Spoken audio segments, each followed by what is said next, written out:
បាទសួស្តីអ្នកទាំងអស់គ្នាបាទសូមស្វាគមន៍ក្នុងការចូលទស្សនាវីដេអូ Made in Excel នេះគឺជាវិធីប្ដូរលុយពីរៀលទៅដុល្លារពីដុល្លារពីរៀលទៅបាតអ្នកទាំងអស់គ្នាអាចបង្កើតជាទម្រង់បែបនេះហើយធ្វើការកណនាដូចខ្ញុំបាទអញ្ចឹងដើម្បីប្ដូរលុយរៀលទៅបាតគឺយើងដាក់សញ្ញាស្មើចូលរៀលចែកជាមួយនឹង 4000 បាទអូខេចែកជាមួយនឹង 4000 រៀលខាងលើបាទហើយ enter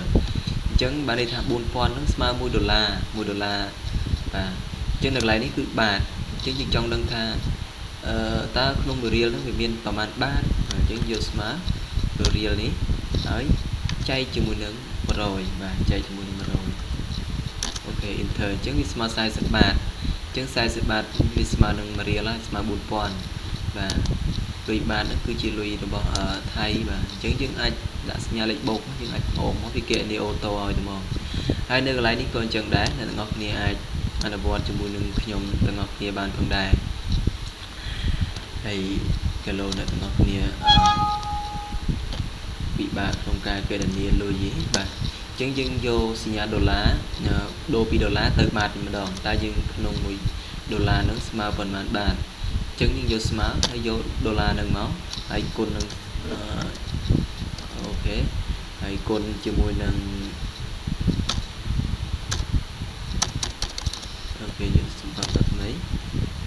បាទគុណជាមួយនឹង40បាតបាទ40បាតអញ្ចឹងយើងយកស្មើគឺស្មើក្នុង10ដុល្លារហ្នឹងគឺស្មើ400បាតបាទ10ដុល្លារនេះ10ដុល្លារនេះស្មើ400បាតបានន័យថាក្នុង1បាត40ក្នុង1ដុល្លារស្មើ40បាត10ដុល្លារស្មើ400បាតអញ្ចឹងរៀលម្ដងដើម្បីយកដុល្លារនេះគុណទៅជារៀលវិញយើងយកស្មើហើយយក10ដុល្លារនេះមកចែកជាមួយនឹង4000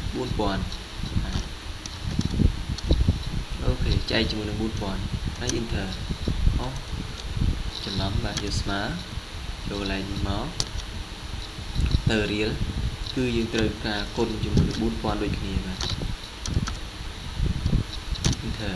អញ្ចឹងមានន័យថាក្នុង10ដុល្លារហ្នឹងគឺស្មើ40000រៀលបាទស្មើ40000រៀលខ្មែរអូខេយើងយកស្មើបង្អស់វាអញ្ចឹងមកគឺជាការស្រេចបាទនៅកន្លែងនេះគឺដូចតែគ្នាទេបាទគឺយើងឆេងពីបាតទៅដុល្លារហើយឆេងពីបាតទៅរៀលវិញបាទឆេងពីបាតទៅដុល្លារឆេងពីបាតទៅរៀលអញ្ចឹងវិធីទាំងអស់នេះគឺងាយស្រួលទេអ្នកទាំងអស់គ្នាអាចលុបចោលមកអ្នកទាំងអស់គ្នាមិនចាំបាច់សេទេកន្លែងនេះគឺខ្ញុំកេរនីរួចហើយអញ្ចឹងយើងយកស្មើ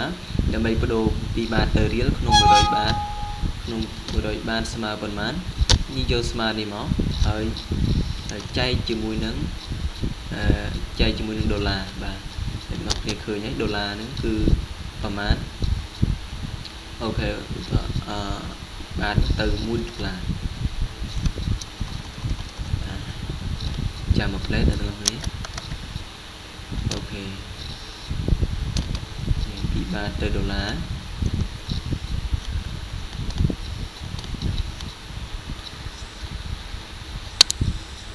លុបចោលហើយលុបចោលមកគឺស្មើកន្លែងនេះហើយចែកជាមួយនឹង40បាតអូខេ100បាតចែកជាមួយ40បាតទៅជាដុល្លារអញ្ចឹង100បាតហ្នឹងគឺ2ដុល្លារស្មើនឹង2ដុល្លារ50អញ្ចឹងមានន័យថាវាស្មើនឹង100បាតព្រោះមួយបាតវា40អញ្ចឹងបើសិនជា42ដងវា80អញ្ចឹងថែមកន្លះទៀតគឺវាស្មើនឹង100បាតស្មើនឹង2ដុល្លារកន្លះបាទអូមកហើយកន្លែងនេះរៀលអញ្ចឹងរៀលដូចគ្នាយើងយកស្មើហើយអូខេយកស្មើយកកន្លែងនេះមកអូខេគុណជាមួយនឹង100បាតគុណជាមួយនឹង40បាទអញ្ចឹងគឺ100បាតស្មើនឹងវាជាមិនត្រូវទេបាទសូមម្ដងទៀតនេះគុណជាមួយនឹង4000បាទរាយដល់100,000 10000 40រត់ទៅខុសទៀតហើយយកស្មើបាទពីចាំផ្លែខ្ញុំមើលទម្រង់ដើមគុណនឹង100ទេបាទអូខេអញ្ចឹងយើងអនុវត្តសាស្ត្រថ្មីម្ដងទៀតយកស្មើយកកន្លែងនេះ បាទគុណជាមួយនឹង100វាស្មើ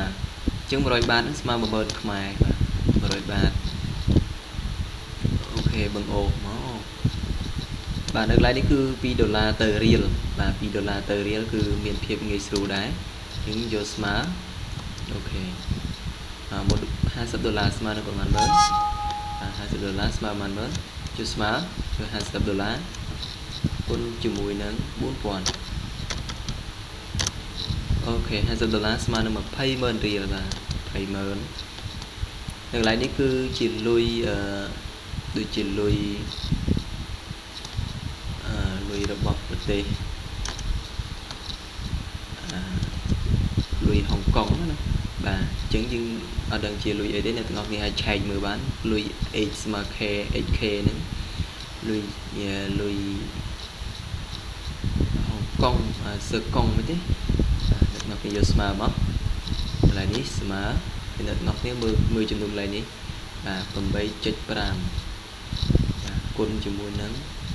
8.5 ហើយ enter មកបាទអញ្ចឹងគឺវាស្មើប៉ុណ្ណឹងឯងនេះគឺជារបៀបនៃការគណនាអូខេការគណនា exchange rate បាទអ្នកគ្នាប្រហែលជាមើលទៅរឿងពិបាកបន្តិចប៉ុន្តែខ្ញុំធ្វើពិបាកដើម្បីងាយស្រួលបានអ្នកទាំងអស់គ្នាគិតជាមួយខ្ញុំបានអញ្ចឹងអ្នកទាំងអស់គ្នាអាចធ្វើជាតម្រងបែបនេះហើយធ្វើការគណនាជាមួយនឹងខ្ញុំហើយអ្នកទាំងអស់គ្នាគ្រាន់តែคลิกលើខាងលើនេះអ្នកទាំងអស់គ្នានឹងឃើញរូបមន្តវានៅខាងលើបាទនៅកន្លែងនេះក៏អញ្ចឹងដែរហើយឃើញរូបមន្តវានៅខាងលើនេះក៏អញ្ចឹងរូបមន្តនៅខាងលើបាទអ្នកទាំងអស់គ្នាអាចអនុវត្តតាមបានយ៉ាងងាយស្រួលបាទអញ្ចឹងសូមអរគុណក្នុងការចូលទស្សនាវីដេអូមេរៀន Excel បាទសូមអរគុណសូមជម្រាបលា